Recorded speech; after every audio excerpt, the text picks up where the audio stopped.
Hi, it's Lil from Made by Marley. Welcome back to our channel. And today, if you want to make something like this, follow along and I will be talking about positioning, where to put things, as well as using loads of lovely decoupage paper. Okay, so this is the piece. First of all, it's a really beautiful piece of furniture. It's got lovely feet, 2 drawers and a cupboard. I'll get Matt to give you some close-ups in a minute. It's had a very hard life. It's also got a broken lock, and the key doesn't even come out of it, so it's going to have to be replaced. It's got a great big split in the back of the furniture, at the back. I don't know if you can see it from there. Matt's going to have to fix that.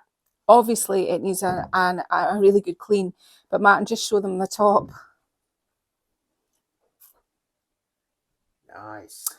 This is just years of people putting things on top of it and marking it. It looks like pots or even cups. I'm not quite sure, but it's the veneer's all marked. I bought this at auction. Wasn't very expensive. I can't remember how much it was. How much? It was £8. I think it was the pricely sum of £8.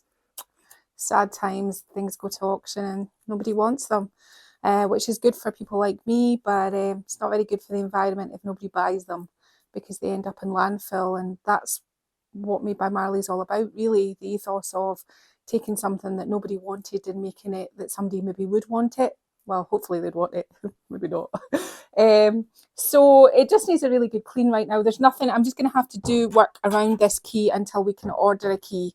And Matt will fix the back and he'll remove the handles. I'll give it a really good clean and we'll start with our first couple of coats of paint. Today's tutorial is about, it's using decoupage, but it's all about positive and negative spaces, where to position things. A lot of people say to me, well, I've got this transfer, but you make it look easy, you just put it on.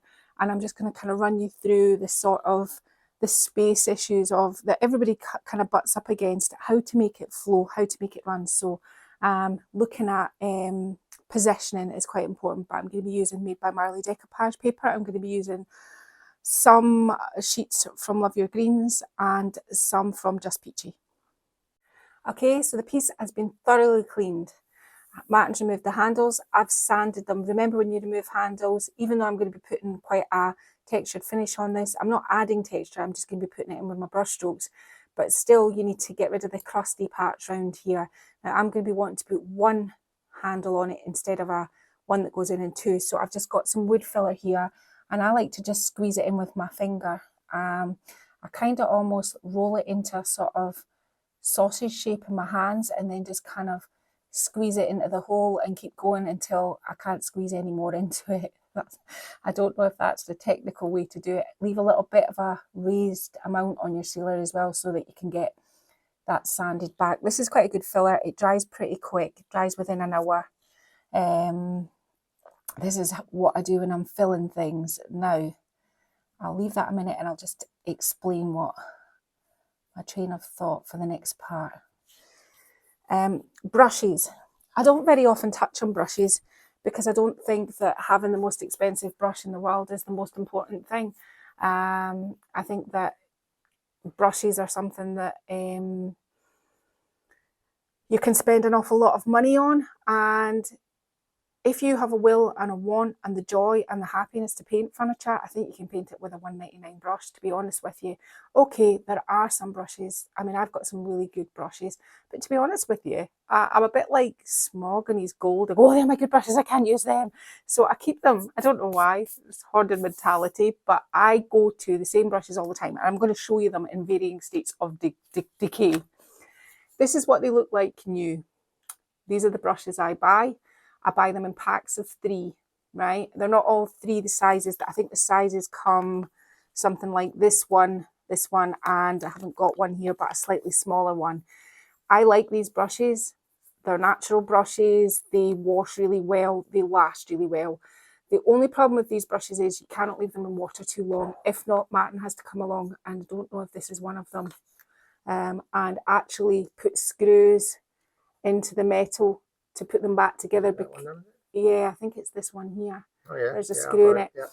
Now, I know this is a very ugly looking brush, but there's nothing wrong with this brush, and I use it all the time. I become like everybody, I guess, I don't like using them like this. They shed for a while. They don't give me what I'm looking for. I've got them in various states. This is a reasonably new one, although you wouldn't think it. I mean, it needs a good clean, actually, this one, but this is a good one. So these are all oval brushes, by the way. I only paint with ovals. This one is probably the oldest one out of the pack. I use this for a lot of texture. They last and last and last. Now, I used to buy them from eBay, and I got them for eBay, and they were $14.99 for 3.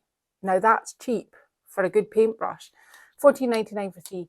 Then, no, actually, I'm telling you, Febs, I used to buy them from Amazon for 3 for $14.99. Then Amazon, for some reason, stopped doing them, and I couldn't find them. And then I tried to find them on eBay and couldn't. But then I found a seller on Etsy selling exactly the same brushes for around about the same price. And when they came, they were my brush. Woo, I was so overjoyed because I've painted with these brushes for years. And probably this has been around for years. But what I'm trying to say is these brushes give you what you're looking for. They give you what you're looking for. Now, on this piece in particular, you can see all the dents, the dings. I'm really trying to teach you today. I've got a real hankering to teach you things. All these little dents and dings. If you just put a self-leveling, self-sealing paint over that, that ding would still show. This is why chalk paint's such an amazing substance. And I mean, you can see these little parts here of paint that's been splattered onto that. I'm not even bothered about that because it's not going to affect my finish. So how you apply your paint to get rid of all of these parts is, now I've mixed up a coral here, and I reckon it was probably 1 part Emperor's Silk to probably 3, maybe /4 parts of Tilton if you're using Annie Sloan. This is the kind of darkest coral I'm going to be using. I'm going to be going back in with pinks, but this is my sort of base coat. Now, how do you combat these edges? So on these parts, you want to be doing this.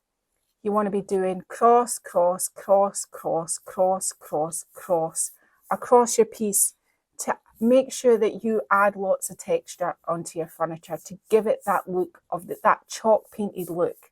This is how you do it. But when you're coming up here, if you do this on your bands, anywhere where there's chipping, you can stipple it.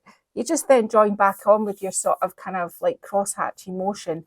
But I kind of tend to go up bands of furniture like this. That way, that all those chips and dings, when you give it your second coat, they're going to disappear. You're not going to see them in your finish. And if you are going for that sort of old world chippy look, it doesn't matter if you've got chips in it to begin with, but I'm just kind of showing you the right way. So I'm going to get on. I'm going to fill my bottom half. I've kind of jumped the gun here. I really woke up this morning and I thought, today I am going to teach you many things, and that is the first one. Texture around your bands where it's chippy. Remember, a self-sealing, self-leveling paint will not hide that. If you want to change from 2 handles to 1, fill them. We can go back and sand them. Mix and paint 1 to 4, your Emperor's Silk and your Tilton. Pieces like this, give it a really good clean. Hoover out the insides of the bands, make sure it's thoroughly clean. And brushes. Brushes, they don't need to cost the earth. 3 of these on Etsy. I'll try and get Martin to find them on Etsy, and although I don't know what it'll be like in other countries, but these are a UK seller. But they're an oval brush. They're not a synthetic brush. They're the real deal. I hope they're not made out of anything horrible. But anyway, these are the brushes that I'm using, and these are brushes will last you until they end up looking like this. And this is probably 2 years old, and when it does kind of decay around the metal with the band that it's been in too much water, it's just the glue. Martin just puts a wee screw through there and screws them back together for me. Less waste. We're always thinking environmentally friendly here, and less waste. Don't bin it, just reuse it. So there you go, brushes. Okay, so our base coat is completely dry. Now, what I'm going to do next is I am going to use the same colour paint that we used for the base, and I'd like to say this is Scandinavian pink, but it's as near as I could. I was running low, so I mixed my own Scandinavian pink and I tested it with what I had. So I think you can safely say Scandinavian pink is what I've got here. It's very, very, very close to it. And you need a brush for both paints. This is what I am aiming to get to, there and thereabouts. But obviously we need our base coat regardless of what we do. So now this is not a blend. This is just put it on and then wipe your pink in beside it. I mean, I am blending it, but it's not with any sort of, I don't have a neutral brush. I'm just putting my green, sorry, I put green on the brain. Matt's just said to me, this is an unusual colour for you to be painting. And I said, yeah, because I said recently, I feel like all I'm doing is doing greens and blues. I've got green on the brain.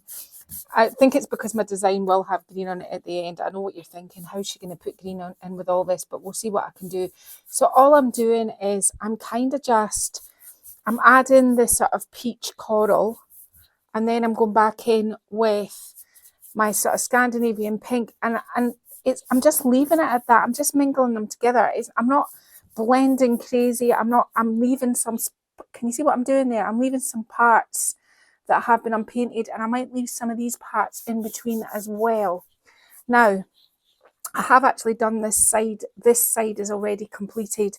What I'm trying to do is I am trying to obviously coat the furniture, but I make sure that it's got the required amount of paint onto it and everything like that. But I'm also going to be, I think I've got my brushes mixed up now.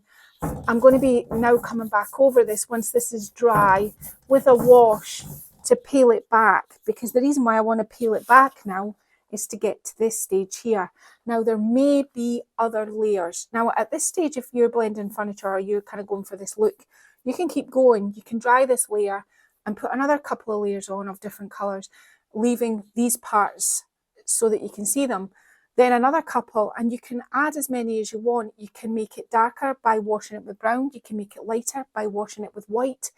You know, the sky's the limit when it comes to adding colours to furniture. You can add as many as you want and have as much fun with it as you want. So what I would describe this as is quite a sort of fun task I'm doing. I'm just kind of picking pieces and parts. I'm making sure that I leave some of the original sort of undercoat. So if example, if you see this part here, I'm probably just going to do something like that and just leave that and move on, because I want to have these sorts of parts as well. Maybe not all of that obscured, but so it's just a case of putting some of the peach on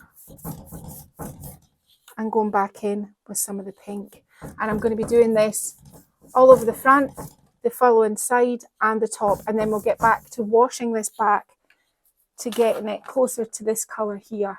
This is our aim. This is more of a pink than as opposed to a peach. But if you're blending furniture, I always like to have a dark colour first. And if I just did it pink and with the pink on top, then it's going to look very flat. And if I had done it dark brown, it was going to look very brown. So I went for this because I thought it will cheer everybody up, because I'm always painting green anyway. So we'll do this. I'll get on and do it. Okay, so this coat is dry. Now there's something really tempting about just leaving it like this at this point in stage for me. However, it's going to be a little bit off when it comes to putting this on, and I want it just slightly more pinkier. So what I've got here is a little bit of old ochre, and it's watered down, and I've got it in a little container, and I'm just going to kind of give it a little bit of a wash here and there. On the sides I've washed it all over. And I haven't kind of like, what's the word? I haven't, on the front, I just want it, I don't want it too much. On the sides, obviously, where there's not going to be all the interest that's going to be on the front, I've gone a bit crazy on the sides, but on the front, because I know what you're thinking. You're probably thinking at the moment, this is very pale and muted, but it's not going to end up this way. It's actually going to be really funky and very bohemian, very Indian-esque when it's finished. But this is this thing that I was trying to explain last video about setting the scene, about making sure that, you know, you've got your scene set before you kind of do it.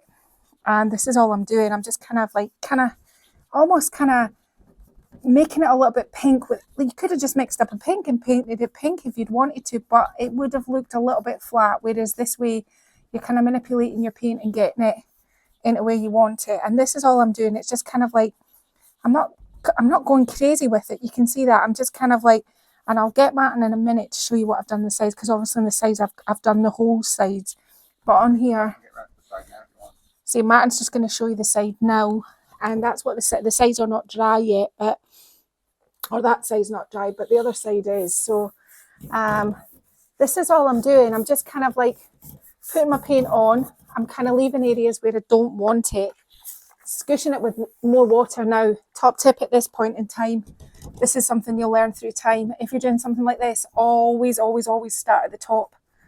If not, your runs and dribbles, when you go work from the bottom up, your runs and dribbles are going to be running back down where you've finished. So always start at the top of your piece and work your kind of way down.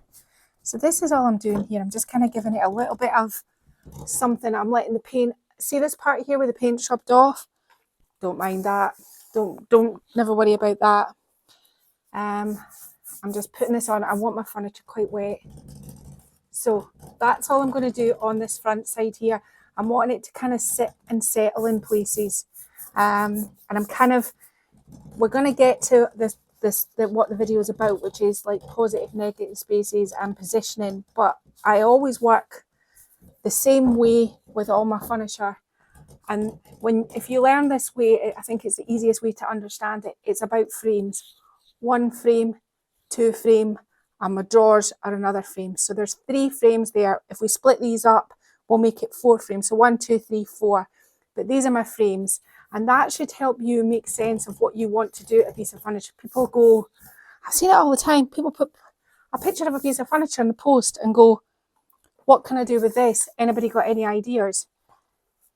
I think that, you know, I'm just like, I could do millions of things with that. But the thing is, I think it's that thing that when you start out, you're not quite sure. And if you kind of do the framing method to start with, that kind of sets the scene for your positioning. There's a method in what I'm doing. I had a comment the other day and it was making me laugh, and she said something, it was a really nice comment, but it was the way she said, basically, I wish I could just slap paint on like you and it would all look beautiful. But I was saying to her, I know it looks like I'm just slapping it on, but I'm actually not just slapping it on. I have thought about this. This one has been floating around in my head now for a good couple of weeks. So it's not like it just happens and I'm slapping it on. It's not like that. I've had to think of every single bit and every single pattern that I'm going to make. So, you know, but if you do the framing sort of idea, then that way that sets your scene for positioning. So framing first, then positioning. So I'm going to get onto this bottom drawer here and I'm going to let this dry while I get organised for the next stage. Okay, so what I'm doing now is rather crudely, is I'm trying to draw two peacocks. I wanted one sort of hat, and this is where we get to position. You could have them both exactly symmetrical, or you could have half a peacock down here to fill this space and part of the peacock up here. But that, if you did something like that, you'd have to think about it. So this is your positive. If you put it down here and you put this up here, these would be your positive. But you'd have a blank space here and a blank space here, which are negatives. So then it would look not correct. So what I'm tending to do is, because I'm going to put my peacocks on branches, I'm going to take my decoupage when I cut it out onto here. But I'm going to use the flowers from Just Peachy to make sense of my positive and negative spaces. Why did I not do them the same? I had got some tracing paper out because I'd planned to do one, trace it, flip it and transpose it onto the side. But I decided that the movement would look quite good because I can have stuff up here. I can have slightly different amount here. I can have things running down here. So it's all about filling the space, but filling the space in a sort of, I dare to say it, in a kind of educated way, so that you don't end up with a big blank piece and you go, well, I don't know what to do with that, so I'm maybe just going to have to stick a bit of stencil in there just to fill it up. And that is a good, I'm giving you that suggestion because because I have got to the point sometimes if I'm stenciling or stamping and there's a bit at the end of something and I'm not quite sure what to do, and to make it work I maybe have to stamp a bit there and a stamp a bit there. That's different to having to fill great big spaces because they don't work. So you probably can't see this very well, but it's an Indian kind of, from an Indian tapestry sort of bird. I mean, I've kind of made it up a bit, so they could look like swans. Who knows at the end of the day. I think this one here needs a little bit of finessing, which I will get to, but we'll start on this one first. We'll do this one and then we'll move to this one. So I'm just going to get set up with my paper and my Mod Podge and everything I'm going to need to decoupage in these birds. Okay, so I've just got a sheet of mylar. I'm just going to do this one section at a time. That's its head. I'll just do its beak as well, roughly. And then all I'm going to do is I'm just going to cut this shape out. I forgot to get scissors. Hang on, I'll get them. Do you know, I thought it was all organised. I just said to Matt and I was. Yeah. Right, okay, back to this. So you're going to cut out this. I think really now you've probably at this point thought she's really lost it this week, and it's going to get worse. I've got some really, I said to Linda on a message, I said, this week's video I'm going to have an absolute blowout. So I think this is what I'm doing. I feel like I've been quite sensible over the last few weeks. So this is, and obviously at this stage, you don't have to use the same paper as I'm using. This is a sheet from Love Your Greens. So I've got a set of Love Your Greens and a set of just Peachy. However, I'm not going to need anything like these, that amount. But you could do it all with any sheet of my decoupage paper because it's heavily patterned no matter where you look. Now, I want to try and make this shape here. I'm ignoring the beak. I'm just going to cut that off as I go. Now, be careful. Don't cut through too much of your decoupage paper because you want to keep it as whole as you can. Now, a sensible person would have did all this, drawn them out first, and then proceeded. But no, this is the way I'm choosing to do it right now. I'm just wanting it a rough shape, so I'm not, you know, I could have drawn around it, but then I'm going to have black around my edges, so I don't want that either. So let's just see. I lost my beak along the way. I'll come back to that. Because I positioned it like this, I should have my eye in the right sort of place. Yeah, so I'm going to Mod Podge that on. And all I'm going to do now, I needed my muscles there, Martin. I've got a nice soft brush here. I'm just going to apply my glue to this, making sure that I've gone kind of slightly past my edges. Now I think I've got a clever way of making all my edges look embossed at the end of this, but we shall see. So, hang on, that's not quite right. There. I'm just going to kind of twiddle around those edges as well. So where did my wee beak fall to? Who knows? I mean, my beak was there somewhere a minute ago. I think it's maybe still attached. Let's have a wee look. No, it is officially missing. I'll just do the beak again. But I think you get the idea of what I'm doing. I'll pick a bigger part now and then we'll call that good and we'll move on, and I'll just go off camera and I'll do the whole thing. So that way, but you understand, all I'm doing is I'm tracing the shapes. So I'm going to trace the body in at this point. Lift that up a bit.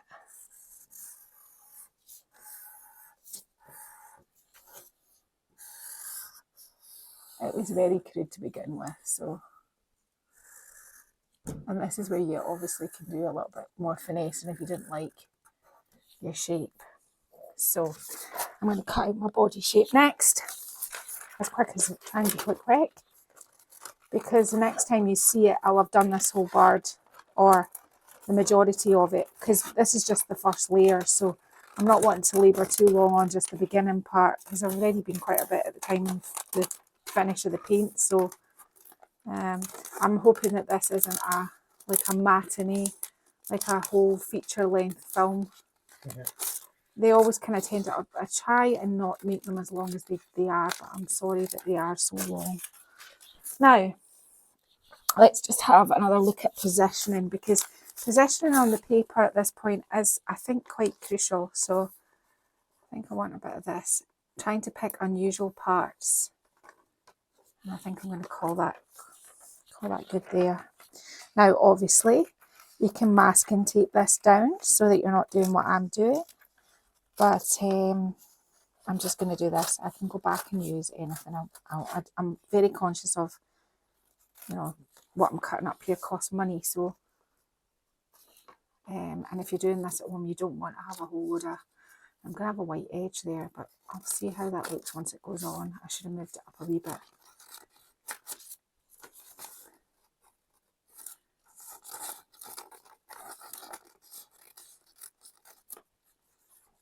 Aha, see if I move it that way, I'm going to get rid of that. I think it's going to have a slightly thicker neck now. And so keep every single part that you cut off, because you don't know when a shape that is going to come along that you think, oh, I could use that. At the moment, I'm using just the Love Your Greens, so let's see how that. I think that's going to be good because I'm putting an extra piece of pattern along here, so I'm not worried about that little part here. There's going to be like a part around the peacock's neck, so yeah, I'm pretty good with that, and I'm going to stick that on next. So I am going to get on and I'm going to stick all these down. I'll probably just do both birds so that you're not having to watch any more of this. Oops. And I'm going to try not to make as much mess as I'm making. And then we will get to the next stage of this process. Okay. Okay, so that's me got both my peacocks on. So you haven't missed anything. All I did was cut all the paper up, and I had plenty of scope between like using all these sort of patterns and Love Your Greens, and I had loads of scope in Just Peachy. So I didn't use that much to do this, so it's quite cost effective, but I was just thinking you could use any of my decoupage paper because it's all patterned. It's all able to cut up and make patterns out of. So, you know, you could change your colour scheme and use, I don't know, any of them. Feeling Groovy, do you know what, any of them, they're all able to do this with. Right, so moving on. I want to put, so we're talking about, I know this one here looks different, it's just I just wanted to try to bring it out a bit. What I was going to do was sort of emboss it around here, but I only had gold and I'm not really wanting to have gold around here. I didn't think it would make it pop enough from a distance. So what I've done is I've used a dark green, I think it's called Forest, I'm not quite sure. I think it's a dark green Posca pen. That's what I've used. I picked out of all the colours that I thought, and I didn't want to use black. I thought it would be too heavy, so I went with this dark green. Now I'm going to be putting some, we're talking about positioning, so obviously this one's slightly higher, this one's slightly lower, and that was what I wanted when it came to positioning. But I want to try and do some branches and flowers, but I'm going to put the flowers on first.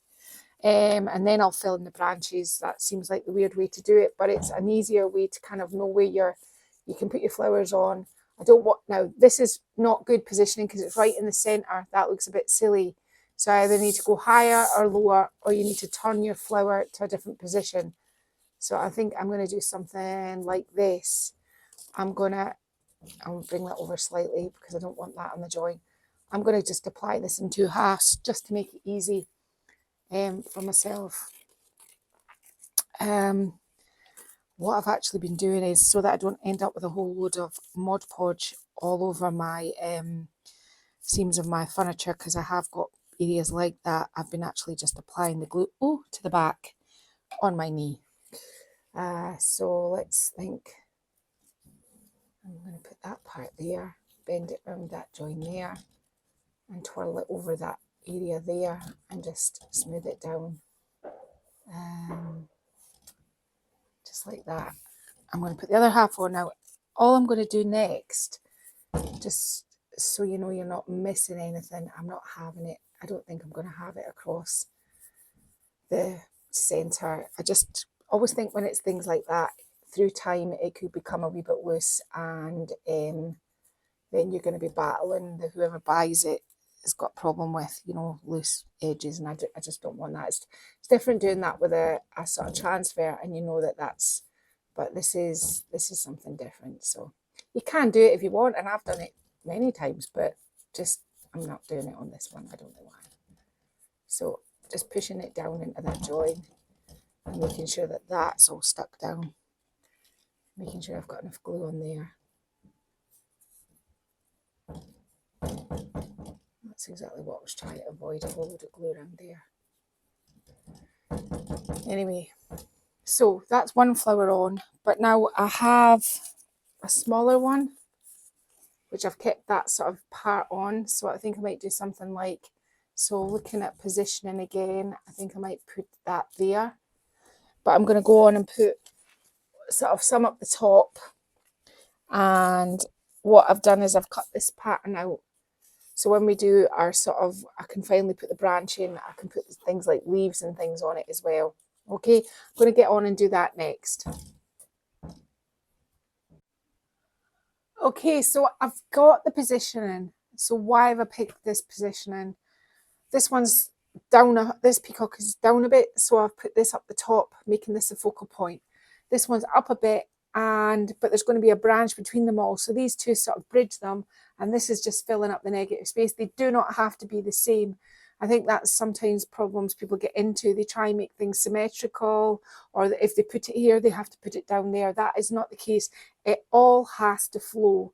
And I think this might make a little bit more sense once I've put my branches in, which I'm just about to do now. In fact, I'll just do that. I'll start doing that now. And then that'll make even more sense to it. Now, I'm being quite bold because I'm just starting with this brown straight off the bat. So I think his feet will maybe come in.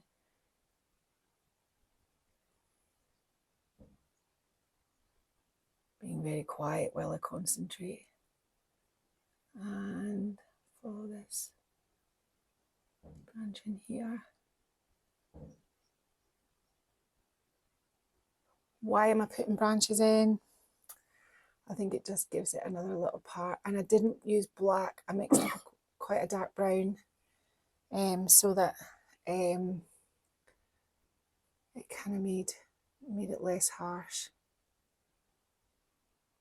Something like that. Maybe something like this.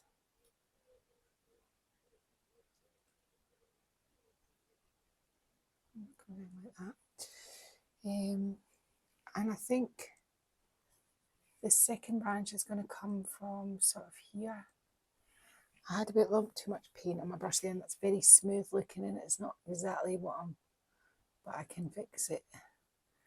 And this branch, I guess it has to be quite thick because it's got to be able to hold a peacock. Or maybe I'm just using artistic license.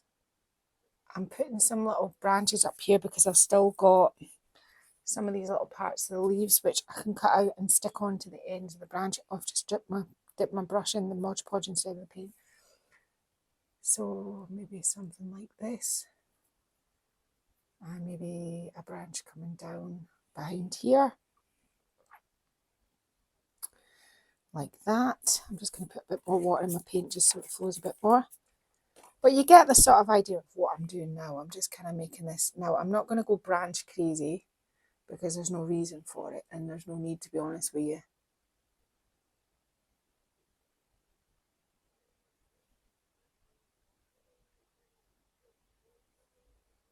Something like that. Just going to make this a little bit thicker. So I'm just going to go on to sort of tidy this up.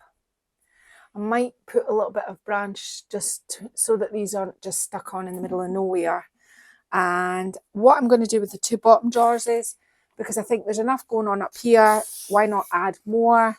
So I'm just going to actually get this decoupage sheet from Love Your Greens, and I'm going to do a solid Love Your Greens drawer and a solid I think I've used it again, and a solid just peachy drawer down the bottom. Or I might do these both the same. The jury's out. I'll definitely do this one, this colour first, and we'll see what happens. But I'll get on to my twigs, do my little leaves, and then any of these sort of pen marks, I just want to try and eradicate before I move any further. And if you can see down this little border here, I wanted to just test out. I don't want to put gold on this for some reason. It just doesn't work. So I was just testing out what a little bit of dry brushing around these. So I'm going to kind of dry brush up all these edges and down here. So tidy up, finish the twigs, decoupage the doors, and I'll be back in a minute. Okay, so I've put my rest of my branches in and I've decoupaged the two bottom drawers. It's all starting to, I'm really liking this. This is a little bit left field, and I kind of like that feeling. So I just made it work with what parts I had left with my decoupage paper. I haven't actually used that much to do this, so it's quite cost effective because you're only using pieces and parts for this and the remainder for the drawers. So now the flowers are a bit lost now, and I've toyed with what colour to go round them all, but I've decided I'm going to go round them all in this sort of brown colour. So all I'm going to do now is use my brown Posca pen and make my flowers stand out. I want to try, and I've been standing over there looking at it, I'd like to put some kind of berries or something. Berries, I don't know. Something in these branches. I was going to put these leaves on it, but they were too heavy. So I'm still trying to toy with what I'm going to do. Or whether I'm just going to leave them as is, or whether I'm going to try and do something about it. Where I've got any dark edges on my decoupage paper, I'm just going to round it with my pen. So I'm going to go on and highlight these all out. And then, well, I think then probably what we're going to do is we're going to probably get to, I'm going to fix all these little discolorations that I've got where my pencil went. I asked Martin, because I asked Martin to buy me these, like a fabric pencil, chalk pencil, because I thought that this would be really easy instead of a big clunky bit of chalk. Boy, did I wish I'd used the clunky bit chalk, because what it's actually done is it's marked my furniture underneath. So I'm going to have to try and touch all these parts up, which is annoying, but it's one of those things you live and you learn. So don't think you can use quilters pencils, because you can't. So I'm going to get on, highlight my flowers, and then I think probably, I don't want to put stencils behind this. I think it's going to look too busy, unless I can come up with a reason to put something onto these, and what colour to put some sort of fruit or something onto here. I think probably we're at the sealing stage. I will be sealing it with my normal French Chic Tough Coat lacquer, and then what I will be doing is I'm going to be adding, I think, white wax. Oh, we'll have to come back because I'm going to be putting the green, the dry brush and the green around these edges. That first, then the lacquer, then the white wax. Yes. Okay, so I've went and put some white spots on it. It was all too much for me in the end. I decided I couldn't help it. Now I've just got a little bit of, I'm just making sure that I've offloaded my brush, some Florence on my brush, and I'm just dry brushing up this relief around the door. I think probably I'm going to go across the front as well, like that. I'm not making it solid, so some parts will be slightly darker and some parts will be slightly lighter. Just depends how much paint you've got on your brush. I just don't want to be touching too much into the actual detail of the pink. So I'm just going to go along the whole piece, in between the flowers and all the way up, making sure that I think it'll just kind of frame everything out a little bit more. And that's that frame things I was trying to, say about the, positioning and everything and how everything looks. It's really good if you sort of frame it out. So I'm going to put this blue up and around this edge, all the way down here and all around the drawers. Then I'm going to be sealing with French Chic Tough Top Coat. These are the handles for the bottom, this bottom part here. And we've ordered, sometimes old vintage locks are really hard to come by. They're hard to find the specific one. So sizes are all different. So I said to Martin, how about we get some sort of catch? So I've got a gold catch coming tomorrow that'll span these two here, that'll finish it off. And then we'll get to white waxing. But for today, I'll be sealing it and doing this dry brushing. Okay, so we're finished. Now, I'm just going to be really honest. I'm not feeling very well. So I have half-heartedly, late last night, it's had one coat on the inside. The inside's still to be decoupaged.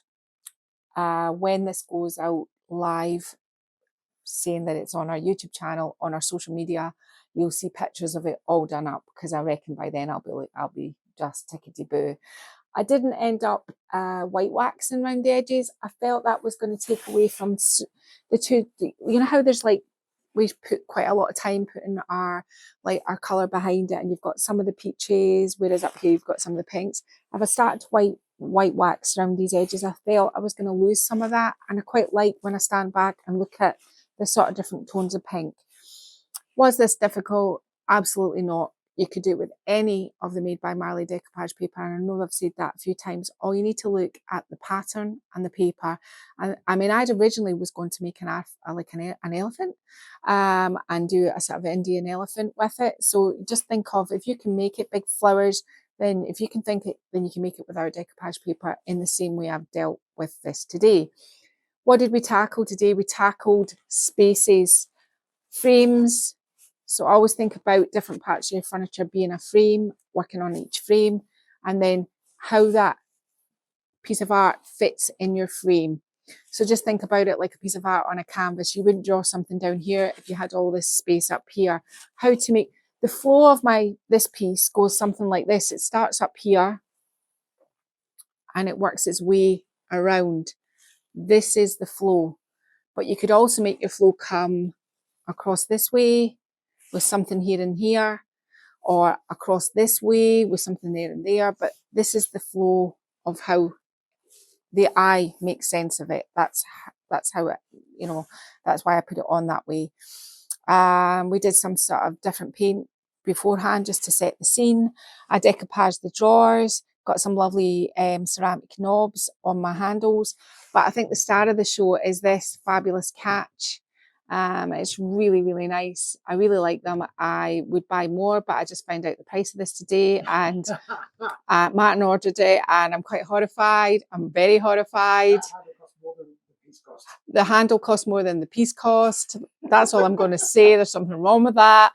I have started to do the inside, which is going to be pink, hot pink, and the shelving is going to be the Florence, which is the green, and it's going to have the Love Your Greens paper on the back. But as I said, I've kind of run out of steam on this one. So that's really been it for today. I hope that this has given you a whole load of sort of food for thought on how you position things, thinking about the frames, but also what you can do with our decoupage paper. Our decoupage paper is so patterned. It's got so many different elements in it that you could cut it up forever in a day and you'd never tire of making designs out of it.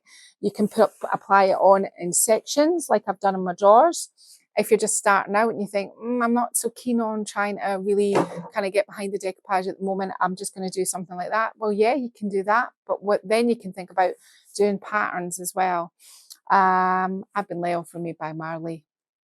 If you have enjoyed this video, give us a thumbs up and like it, and hopefully share it, and please don't forget to subscribe.